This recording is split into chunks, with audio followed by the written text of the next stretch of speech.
Hello, चलिए अभी हम लोग चल रहे थे उपसह संयोजन एवं उसके यौगिक। उपसह संयोजन यौगिक में हम लोग बहुत कुछ सीख चुके हैं। आगे हम लोग उपसह संयोजन एवं यौगिक में लिगेंड के बारे में पढ़ेंगे। सबसे पहले हेडिंग दे लें।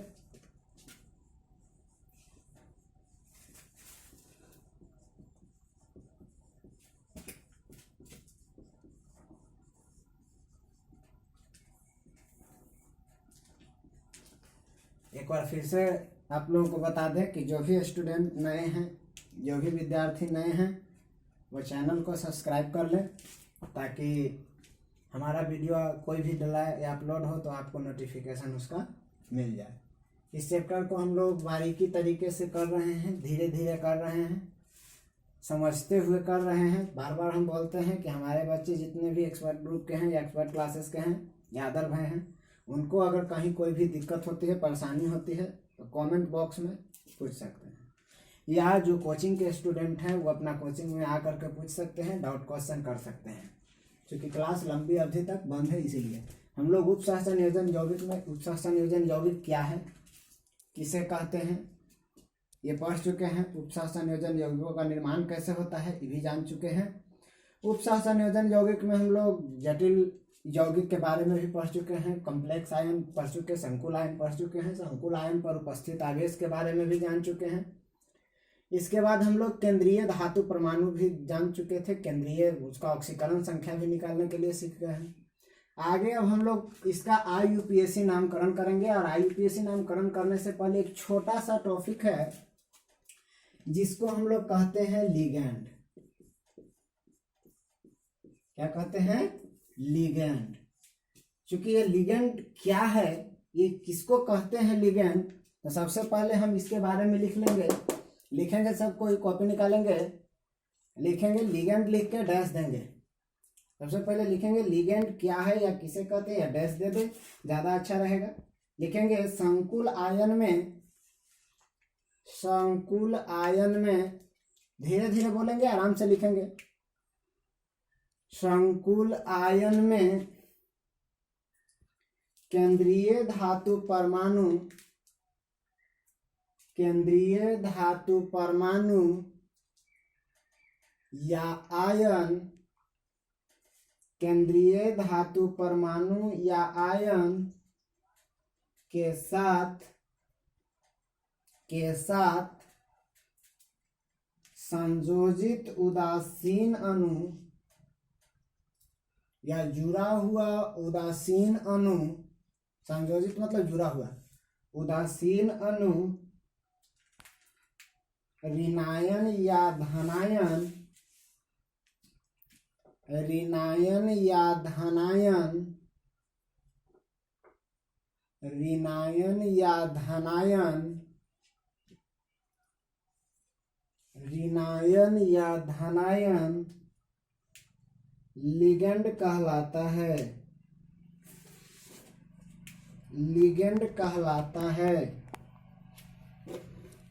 यानी कहता है कि कोई भी अगर कंपाउंड होगा उसमें से जो दाता परमाणु होंगे, चाहे वो पॉजिटिव या फिर नेगेटिव, वो दाता परमाणु ही लिगेंड कहलाएंगे। दाता परमाणु क्या कहलाएंगे? लिगेंड कहलाएंगे। लिगेंड को जनरली ऐसे तो हम लोग इसको कई भागों में देख सकते हैं, लेकिन यहाँ हम लोग 2 भागों में इसको बांटेंगे। लिगेंड को मुख्य रूप में हम यहाँ 2 भागों में बांटेंगे। सबसे पहला भाग में बांटेंगे हम लोग क्या, उस पर उपस्थित आयनों के आधार पर। किसके आधार पर? आयनों के आधार पर। फर्स्ट वर्गीकरण हम लोग करेंगे आयन के आधार पर। इसके बाद हम लोग करेंगे, दूसरा में बांटेंगे इसको दाता परमाणु के आधार पर। इसके आधार पर दाता परमाणु, दाता परमाणु के आधार पर, यानी कि जो देने वाला होगा, देने वाला मतलब जो किसी को देता हो, देता हो मतलब हो जाएगा सरफ सामुन नहीं, यहाँ देने की क्रिया जो होगी वो आयन होंगे, आवेश होगा। यानी देने का मतलब हुआ आवेश। जो आवेश देता हो उसको हम लोग दाता परमाणु के आधार पर एक बांटेंगे और एक आयन के आधार पर बांटेंगे। आयनों के आधार पर अगर देखें तो आयनों के आधार पर इसको जनरली 3 भागों में बांटा गया। आयनों के आधार पर इसके कितने भागों में बांटा गया है? 3 भागों में। कौन कौन? धन आयन, ऋण आयन और एक उदासीन। याद भी हम लोग करेंगे, कुछ हम एग्जाम्पल भी देंगे। धन आयन, ऋण आयन और एक उदासीन। ये लिगेंड जो है इनका संकुल यौगिक में कहाँ रहते हैं, बारीकी से इसको समझेंगे, लेकिन सबसे पहले हम इसको वर्गीकरण कर लेंगे। कहता है कि लिगेंड है क्या, तो लिगेंड किसी भी यौगिक का वह भाग है जो किसी के साथ देने का यानी उससे जुटने का काम करता है, दे कर करके जिसके सहारे वो जुटता है, उसी को हम लोग लिगेंड कहते हैं। ये लिगेंड को जनरली तौर पर हम लोग दो अभिभागों में देख रहे हैं, वैसे ही मत कहते हैं दुए भाग में रखते हैं। इसको आगे चल कर करके भी बांटे गए हैं, अभी भी बांटे गए हैं, लेकिन हम लोग यहाँ दो भाग पढ़ेंगे। एक पढ़ेंगे आयनों के आधार पर वर्गीकरण और दूसरा दाता परमाणु के आधार पर। आयनों के आधार पर हम लोग इसको तीन भागों में बांटेंगे, धन आयन, ऋण आयन और एक उदासीन। और दाता परमाणु के आधार पर इसको हम बांटते हैं एक दंती लिगेंड, द्विदंती लिगेंड, त्रिदंती लिगेंड। यानी इस तरह से हम इसको आगे की ओर बढ़ाते चलते हैं और इसको बांटते हैं हम लोग बारीकी तरीके से। तो इसको सबसे पहले हम लोग देख लेंगे आयनों के आधार पर लिगेंड। आयन के आधार पर देखेंगे धन आयन, ऋण आयन और उदासीन लिगेंड। धन आयन, ऋण आयन और उदासीन लिगेंड हम लोग एग्जाम्पल भी ले लेंगे, जैसे कुछ हेडिंग दे लेंगे। आयनों के आधार पर, आयनों के आधार पर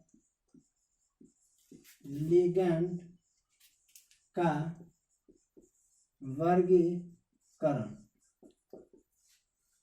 आयनों के आधार पर लिगेंड का वर्गीकरण, इसको हम लोग बना ले कॉलम। सबसे पहले अगर लिखेंगे तो धन आयन,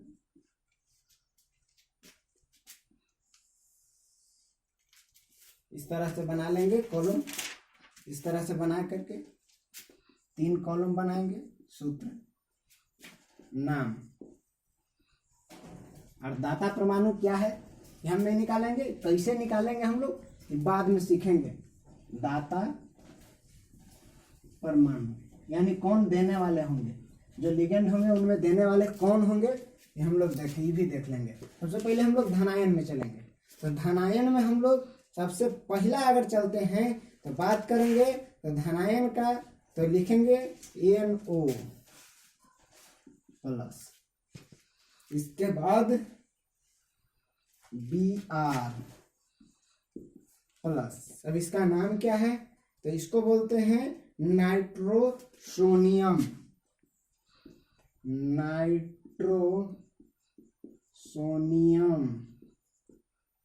और इसको क्या बोलते हैं, तो इसको बोलते हैं ब्रोमोनियम,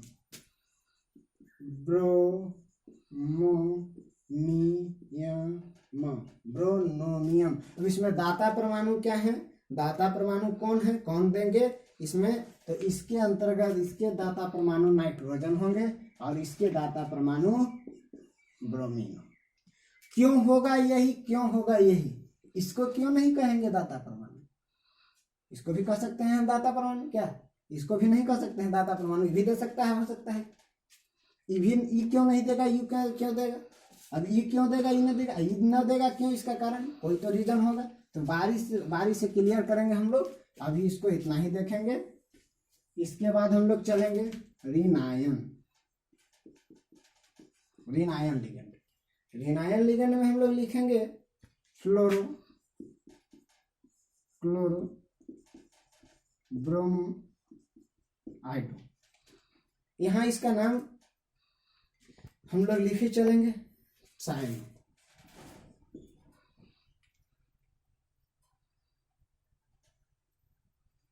फ्लोरो, क्लोरो, ब्रोमो, आइडो, साइन। यहाँ लिख लेंगे फ्लोरो, क्लोरो, क्लोरो, ब्रोमो, फ्लोरो, क्लोरो, ब्रोमो, आइडो, साइन। उसका धनायन हो गया था, धनायन हम लोग देख लिए थे, धनायन में एनो बी याद। ऋणायन में हम लोग देखें fluoro, chloro, bromo, hydro, cyano, thiocyanate, thiocyanate, hydroxo, nitro, nitrito और एसीटेटो। ये हो गए धनायन, ये हो गए ऋणायन और ये हो गए उदासीन। अब हम चूंकि बता कर रहे कि इतना लिगेंड है, इन लिगेंडों का उपयोग आपका IUPAC नामकरण में बहुत ही जरूरत है। इसीलिए इसको सबसे पहले हम लोग जिस तरह से आपको ट्रिक बनाना चाहते हैं ट्रिक बनाकर याद कर लें या रट कर याद कर लें, जिस तरह से हो सके इसका नाम और ये जो सूत्र है, सूत्र और नाम, ये नामकरण में बहुत ही इम्पोर्टेंट है। बराबर बोल रहे हैं। इसका हम लोग जब IUPAC नामकरण करेंगे तो H2O रहेगा, उसको क्या पढ़ेंगे एकवा। यहाँ से चले उदासीन, धनायन, ऋणायन, उसके बाद उदासीन। उदासीन में हम लोग H2O देखें एकवा, NH3 amine, CO carbonyl, NO nitrosyl, C6H5N pyridine. तो इसका उपयोग हम लोग जैसे ही IUPAC नामकरण करेंगे तो इन लिगेंडों का उपयोग हमारे वहाँ होगा, हम इसका उपयोग वहाँ करेंगे और इसी के सहारे उसका नाम वहाँ लिखेंगे। तो नामकरण से पहले हम आपको ये सजेस्ट करते हैं, जो आपको कहते हैं कि सबसे पहले इसका एक स्क्रीनशॉट लें और अच्छे तरीके से लें और ले कर करके इसको कॉपी पर लिखें।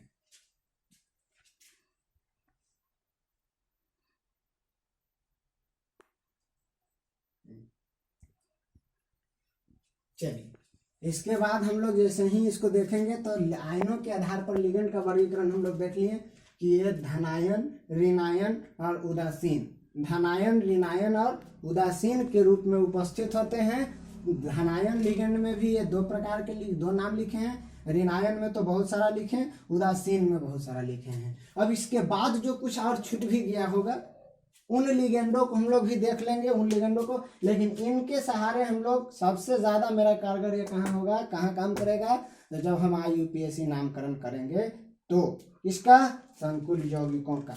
तो आयन के आधार पर हम लोग देख लिए, आयन के आधार पर लिगेंड कितने प्रकार के होते हैं, दो प्रकार के, तीन प्रकार, उदासीन, धनायन और ऋणायन लिगेंड। जिन पर प्लस चार्ज होगा वे धनायन होंगे, जिन पर माइनस चार्ज होगा वे ऋणायन होंगे। इसके बाद हम लोग देखेंगे दाता परमाणुओं के आधार पर। तो दाता परमाणु के आधार पर निम्नलिखित प्रकार के होते हैं, लिख लेंगे। दाता परमाणुओं के आधार पर लिगेंडों का वर्गीकरण। दाता परमाणुओं के आधार पर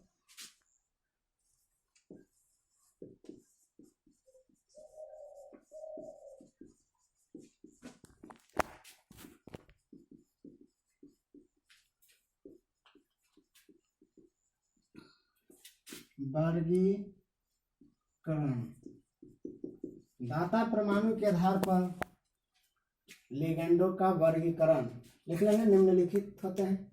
पहला एकदंती, एकदंती, एकदंती लिगेंड, वैसे लिगेंड, एकदंती लेकर रह जाएंगे। वैसे लिगेंड दाता परमाणुओं के आधार पर, पहला एकदंती, वैसे लिगेंड जिनमें सिर्फ और सिर्फ एक दाता परमाणु होते हैं, एकदंती लिगेंड कहलाते हैं। द्विदंती के लिखेंगे, वैसे लिगेंड जिनमें दो दाता परमाणु होते हैं। त्रिदंती के लिखेंगे जिनमें तीन दाता परमाणु होते हैं। चतुर्थ दंती के लिखेंगे जिनमें चार दाता परमाणु होते हैं। पंचदंती के लिखेंगे जिनमें 5 दाता परमाणु होते हैं और षष्ठ दंती में 6 दाता परमाणु होते हैं। इसके बाद कुछ वैसे लिगेंड भी होते हैं जिनमें दाता परमाणुओं की संख्या कई होती है, उसे हम लोग बहुदंती लिगेंड के नाम से जानते हैं। यानी जिनमें दाता परमाणुओं की संख्या अधिक हो उनको हम लोग बहुदंती लिगेंड कहते हैं। इसके बाद हम लोग लिगेंड के बाद हम लोग चलेंगे IUPAC नामकरण। तो IUPAC नामकरण हम लोग अगले वीडियो में देखेंगे। इतना अच्छी तरह से नोट कर लें। और जो इसमें वहाँ चलने से पहले आपका सबसे पहला काम है कि जितने भी हम लोग आयन के आधार पर देखे हैं लिगेंड, उन आयन के आधार पर उनका नामकरण जरूर याद करें, नाम जरूर याद रखें, ताकि आपको आगे चल कर करके अगर हम H2O का एक्वा लिखें तो आपको कोई कंफ्यूजन ना हो। ठीक है, फिर क्लोरीन जो हो Cl- उसको क्लोरो लिखें, कोई दिक्कत ना हो। F हो तो फ्लोरो लिखें, कोई दिक्कत ना हो। Br हो ब्रोमो लिखें, कोई दिक्कत ना हो। इसीलिए उसका नामकरण हर हाल में याद रखें और जरूर रखें। ठीक है, फिर मिलते हैं अगले वीडियो में।